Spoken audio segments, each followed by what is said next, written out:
Welcome to Signal Post Daily, your human-curated AI-delivered tech and AI news briefing for Wednesday, October 28th, 2025. Happy Hump Day. We made it to the midweek mark, and Halloween Friday is right around the corner. Heyo, I'm John. And I'm Jess. So what's the big story today? Big story one. Microsoft and OpenAI just finalized the restructuring deal. OpenAI is officially a for-profit company now, valued at up to $500 billion. Wow, that's enormous. I thought OpenAI was nonprofit, though. That was their whole identity thing. It was, but they couldn't raise money at that scale as a nonprofit. Microsoft is securing a 27% stake valued at around $135 billion. That's a huge vote of confidence from Microsoft. So they're deeply invested in OpenAI's success. Right. And this deal gives Microsoft extended IP rights to OpenAI models through 2032. So Microsoft's betting everything on this. But here's what bugs me. If OpenAI is chasing profit, will they actually pursue AGI, or just whatever makes the most money? Fair point. But they built in safeguards. If they declare AGI, it goes to an independent expert panel for verification. That sounds good in theory. But who's verifying? And what if profit and AGI stop aligning? The nonprofit foundation still owns 26% and controls the board. Investors and employees hold the rest. So they do have some checks in place at least. That's important. Exactly. The foundation will appoint the board and have a significant ownership stake. So some checks exist. Do they do an IPO next? Nobody's confirmed it, but yeah, that's probably coming. SoftBank just finalized its last $22.5 billion in funding. So that's the final funding tranche arriving. Big signal this deal is really happening. Yep. And on the legal side, this completely ends the Elon Musk lawsuit chaos. Yeah, that's been dragging on for way too long. Finally done? Finally done. He offered $97 billion to acquire them, but the deal went through. California and Delaware approved with AGI conditions. So that legal drama is over. Good. Next story? Nvidia just dropped $1 billion on Nokia, 2.9% stake. Nokia's stock hit a 10-year high. Nokia? The old phone company? What's Nvidia doing with them?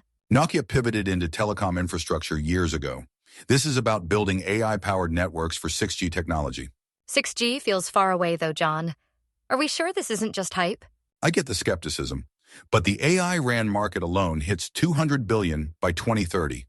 AI RAN, that's the radio access networks powered by AI. That's real money. Okay, but what's the actual technology they're building? Nvidia provides chips and computing platforms. Nokia adapts its network software to run on those systems. They're designing networks from scratch for AI workloads. Not retrofitting AI into existing networks, but building for it first. That's actually different. Exactly. And think about the demand.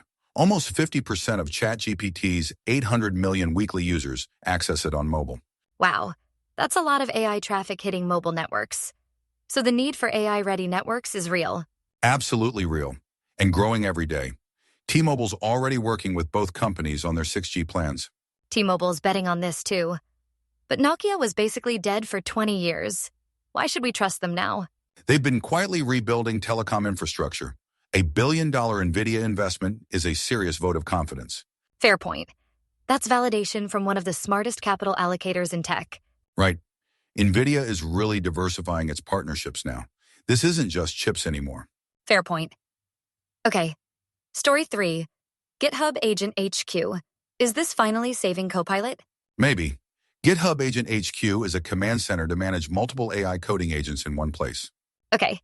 So what's the core idea here? They're not fighting other agents, they're hosting all of them. Agents from Anthropic, OpenAI, Google, xAI, and Cognition all live in GitHub through your Copilot subscription. So GitHub becomes the platform that unites them all. That's smart. Right. They say there's chaos now with separate agents.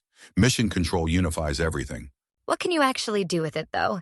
Assign tasks to multiple agents, monitor progress, steer them in real time if they drift. Works on GitHub, VS Code, mobile, CLI. That's a really comprehensive platform. What about security? The security architecture is really smart. All third-party agents run sandboxed in GitHub Actions with firewalls. Even rogue agents can't steal your code. So GitHub handles security at the platform level, not per agent. That matters for enterprises. Exactly. They also launched Plan Mode. Copilot asks clarifying questions before coding. So it forces you to think through what you need first. I like that. GitHub has 180 million developers now. 80% of new devs use Copilot in their first week. That's huge adoption. But is this just marketing? Consolidating agents by saying, use them all through us, doesn't really solve picking the right tool. Fair criticism. But now you're not locked into one agent. You try multiple approaches on the same task simultaneously. Yeah, I can see the value in that. You get optionality. Exactly. And as GitHub's developer base grows, this kind of orchestration becomes more important. For sure. All right, final story. Bill Gates just released a memo that's upsetting basically everyone. Happy birthday to Bill, by the way.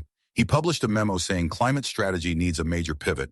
Instead of focusing on limiting temperature, shift resources to fighting poverty and disease. Bill Gates? The climate guy? What changed? He didn't abandon climate work. He's saying the doomsday approach creates bad incentives. Focus on preventing suffering in poorest countries instead. But climate change causes suffering. Isn't he creating a false choice here? That's what critics say. But Gates made a striking claim. Between eradicating malaria and allowing 0.1 degree warming, he'd let the temperature go up. Okay, so malaria kills hundreds of thousands yearly. But climate change will make malaria worse in many regions. Exactly. Critics note the suffering he prioritizes is actually caused by climate change. So what's he pushing for instead of emissions reduction? Health initiatives, disease prevention, hunger relief, education in poor countries. His foundation already spent tens of billions on HIV, TB, malaria. Is he upset about Trump cutting foreign aid? Definitely.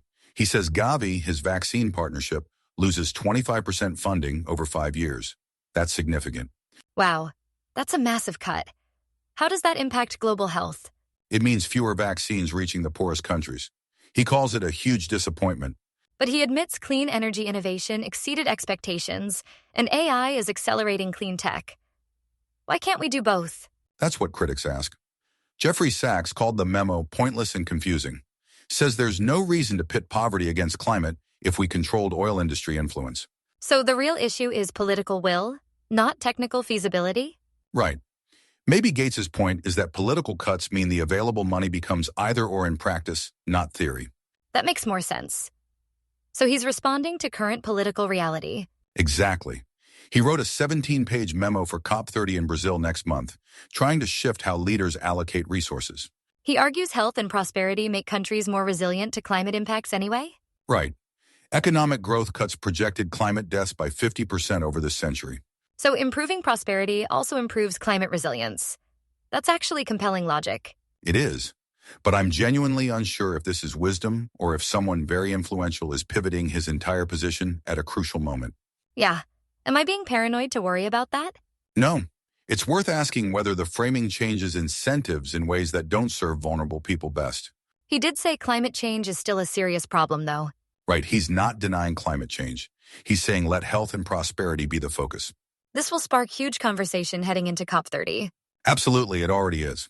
Big day in tech and policy. All right, let's wrap this up. Absolutely. Jess, we've covered massive stories today.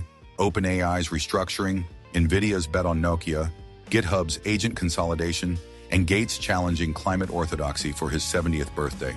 That's a lot of major developments in one day. Listeners, send your thoughts and questions to feedback@signalpostdaily.com. We really want to hear from you. You can also slide into our DMs at Red Mesa Studios on the socials. Your feedback helps us stay focused on what matters most to you. It really does make a difference. Absolutely. Have a great rest of your week. Thank you, friends, for listening. See you tomorrow. Bye-bye.